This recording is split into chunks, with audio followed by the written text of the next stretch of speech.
Chers amis, Hachem Alechem Tiahyou, nous poursuivons notre étude de Parashat Vayakhel et nous revenons un instant sur la participation des individus, de différentes personnes qui ont été choisies pour construire le Mishkan. Alors il est dit ici, Vayomer Moshe el Bene Israël. Réou, Moshe dit au Bene Israël, Réou, observez. Kara Hashem, Beshem. Kadosh Baruch Hu a appelé par le nom. Virgule. Betzalel ben Uri ben Hur le Mate Yehuda. Il a appelé par le nom, il s'agit de Betzalel.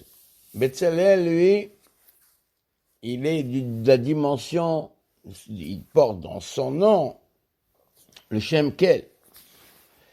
Il est le fils de Uri ben Hur de la tribu de Yehuda.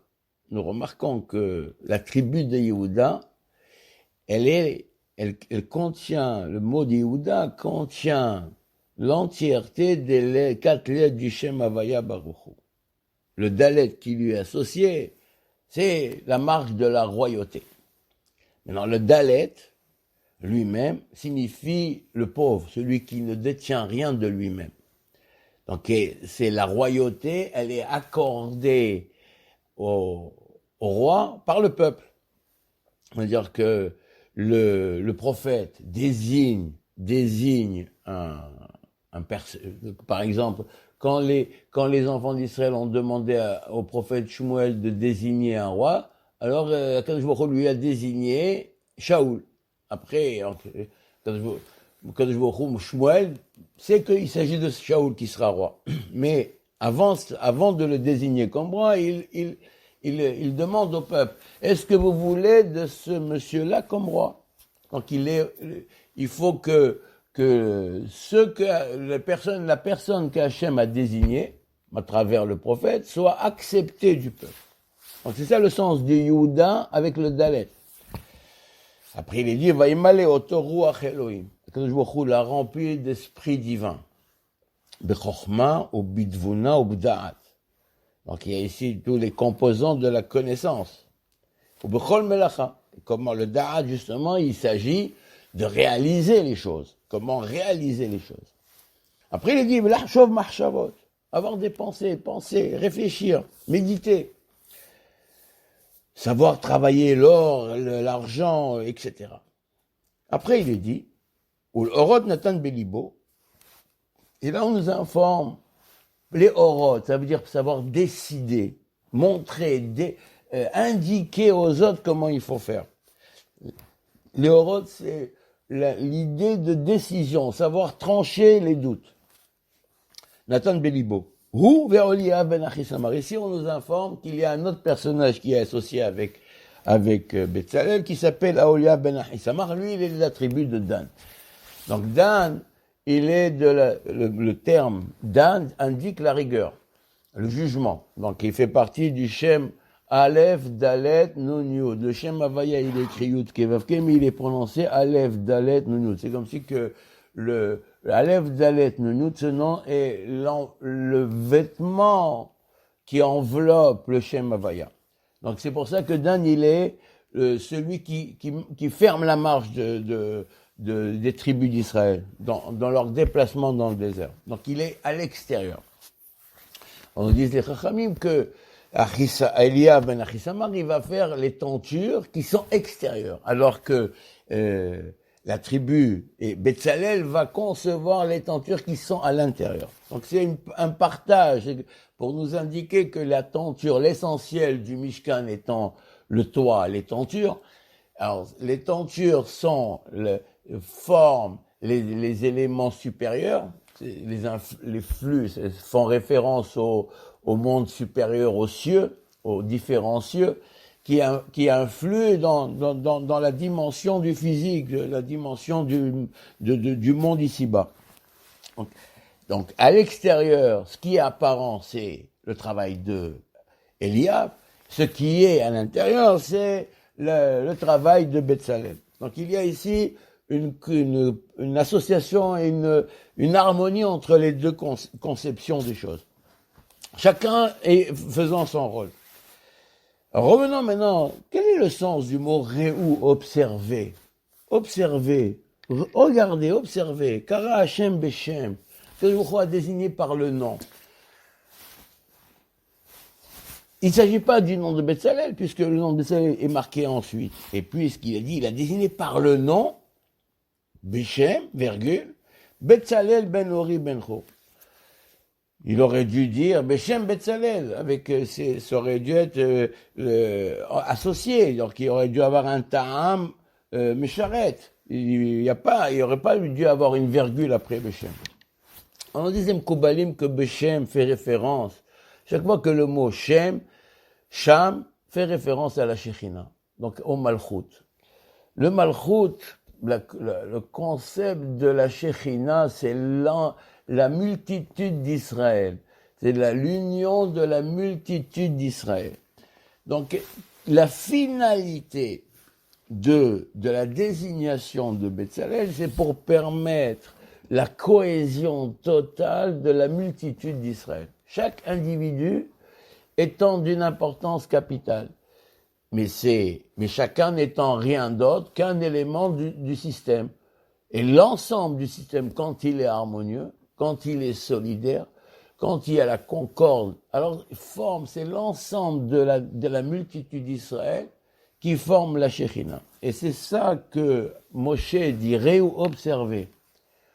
Donc on peut observer, c'est-à-dire que les qualités de Betzalel correspondent parfaitement, on peut les observer, on peut les voir. C'est pas quelque chose qui nécessite, il avait ici quelque chose, une réalisation objective, une prise de conscience objective, que Betzalel correspondait exactement à cette dimension de cohésion. Ça, c'est l'essentiel de ce que nous disons ici, Réou. Et de là, Chachamim nous disent qu'on ne nomme un chef à la communauté que lorsque l'on prend l'avis, on ne peut pas nommer, imposer un chef à la communauté. Il faut que la communauté l'accepte, comme on accepte le roi. Donc c'est de là qu'on apprend. En memanim parnas ala tzibour, et là imken, c'est seulement si on prend l'avis de la communauté, des gens, du peuple. Donc sans ça, on ne peut pas imposer. Donc c'est les gens, pourquoi? Alors l'idée elle est la suivante, de la même manière. Alors pourquoi par exemple dans le roi aussi, s'il en va de même dans le roi? Parce que le roi n'est, comme nous l'avons dit, n'est qu'un individu ordinaire. Alors lui, il n'a rien de lui-même. Que David en particulier, il est il se considère comme étant pauvre. Dalet, il n'a rien de lui-même. Donc, comment va-t-il pouvoir soudainement, un homme ordinaire, devenir quelqu'un qui englobe qui représente la globalité de la nation? Donc, il faut que pour ça que les gens l'acceptent. Et en l'acceptant, c'est chaque individu qui déverse de ses énergies dans ce personnage-là. Donc, le roi est celui auquel on attribue, les individus lui attribuent leur propre, lui donne la force d'être le roi, et automatiquement il va s'élever au-dessus du groupe.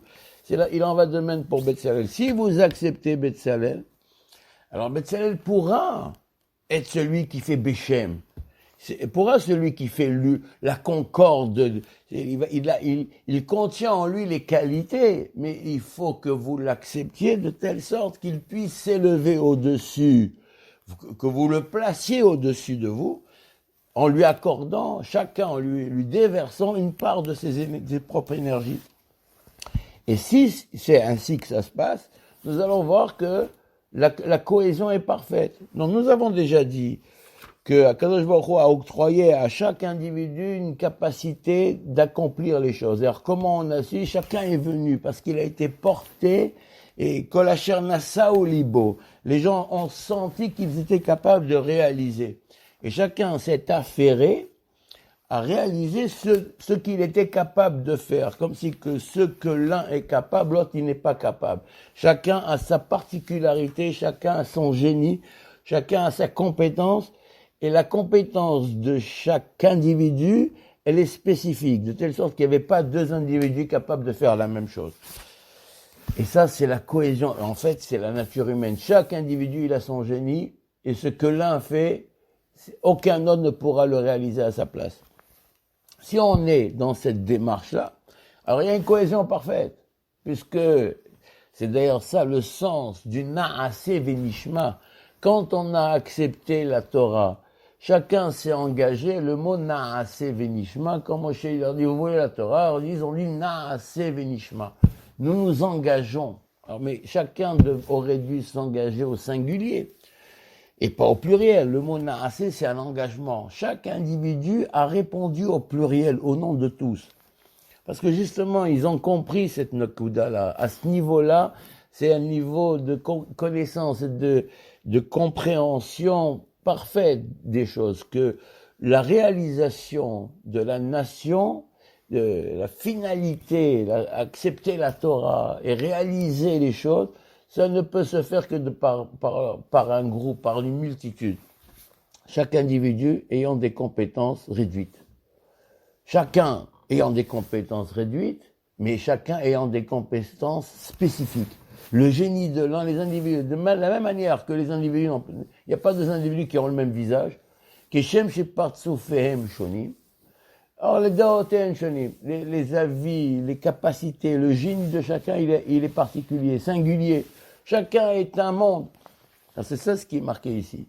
C'est-à-dire que, comme nous l'avons déjà fait remarquer, que toute la construction du Mishkan, elle est marquée au singulier pratiquement. Vayas, il a fait, et anonyme, c'est anonyme. Il n'y a qu'une chose qui est marquée de manière, on dit le personnage qui va le réaliser, c'est le Aaron. Le Aaron, Vayas Betzalel est Aaron. Betzalel est le seul à avoir fait le Aaron, ou une partie du Aaron. Mais tout le reste du Mishkan est marqué de manière anonyme. Vayas.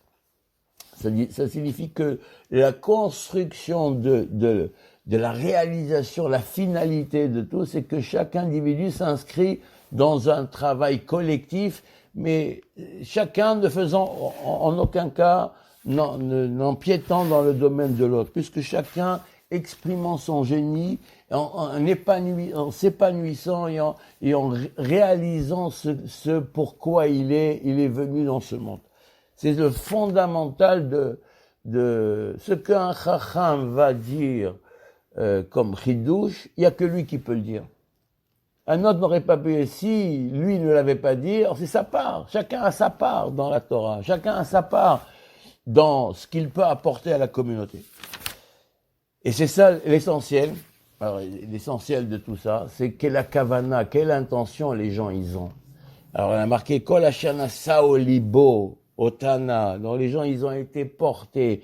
Alors selon laquelle l'essentiel, c'est de se mettre chaque et d'ailleurs c'est pour ça la raison pour laquelle c'est marqué, c'est marqué de manière anonyme. C'est parce que l'important c'est pas la personne qui réalise, c'est le travail qui est réalisé. L'essentiel étant de faire les choses de Shem Shamim. Quel est un acte? Le même acte, il peut avoir une valeur éminente, noble, extraordinaire, et le même acte, il peut être quelque chose de détestable. Tout dépend dans quelle idée, quelle est la kavana, quelle est l'intention de celui qui le réalise. Comment il le réalise? Avec quel ferveur, avec quel entrain, avec quelle ardeur il le fait? Avec quelle intention? Est-ce qu'il le fait pour lui? Ou il le fait pour la gloire de Dieu. Donc c'est ça l'idée ici. C'est pour ça qu'à la fin de cette réalisation, la Shekhinah va investir le Mishkan. Parce que justement, la Shekhinah, c'est ce que nous avons dit, c'est l'association, la Shekhinah, comme nous l'avons souligné, Reu, Kara Hashem Beshem, le mot Beshem fait référence à la Shekhinah. Et la Shekhinah n'est pas autre chose que la multitude des anonymes d'Israël. La multitude, des milliers de personnes qui sont des anonymes. Mais c'est l'ensemble de tous ces gens-là qui forment la Shekhinah, qui font référence à la Shekhinah. Israël étant, comme le Shir HaShirim nous l'indique, la présence de la Shekhinah est identifiée, le Ham Israël, dans la multitude des individus, des anonymes du peuple, c'est la présence de la Shekhinah. Mais pas sur un, mais sur tous. C'est ça l'idée, que le Mishkan va se réaliser de manière parfaite. Et la réalisation, on verra un peu plus loin que il est dit que Mishkana Edut, c'est le Mishkan du témoignage. Quel est le témoignage? Le témoignage, c'est que Kadosh Baruch Hu a investi, la Shekhinah a investi le temple, cette résidence.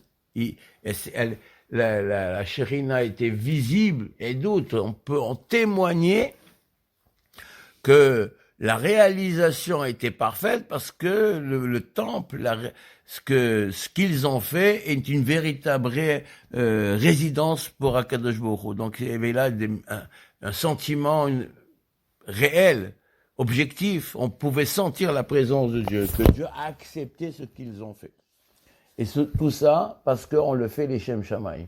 Celui qui vient en ce monde pour s'accaparer, se servir de Dieu, pour se grandir, la Mishnah dit, Kol hamishtamesh betaga halaf. Alors celui qui veut utiliser la Torah, sa position, ou à ses propres fins, alors il tombe dans l'oubli. C'est celui qui est l'anonyme, qui fait les choses des Shem Shamaim pour grandir le nom de Dieu, c'est celui-là qui rentre dans l'histoire. Et c'est ça l'idée ici qui est mentionnée. Alors, c'est ça en fait la réparation totale et parfaite de Het HaEgel. C'est la leçon que nous devons retirer. Et les leçons ne sont pas faites pour être entendues, elles sont faites pour être pratiquées. Chacun à son niveau, comment il va pouvoir prendre cette leçon et la mettre dans les actes, la réaliser, la concrétiser dans ses actes au quotidien. Et si nous parvenons à ça, nous réparons un peu la faute du Vaudor à notre tour. Nous sommes nous-mêmes en galoute, et le galoute, pourquoi le galoute? C'est que les individus se sont accaparés le monde. Ils se sont accaparés le temple. Alors Dieu s'est retiré de ce temple. Est-ce que Dieu, il a besoin d'une maison? Il a besoin d'une résidence pour nous. Mais si nous nous accaparons de la résidence de Dieu, et que alors Dieu se retire, alors il reste plus rien. Et il ne reste que l'exil et l'éparpillement. Donc réparer l'éparpillement, c'est refaire Parashat Vayakel, Be'ayoun, approfondir les choses et savoir mettre ça en pratique dans la réalisation du quotidien. Il attend que nous sachions le faire et que Kadosh Baruch Hu nous donne le mérite de voir reconstruire le temple et rétablir sa gloire parmi nous. Baruch Adonai Le'olam, Amen ve'Amen.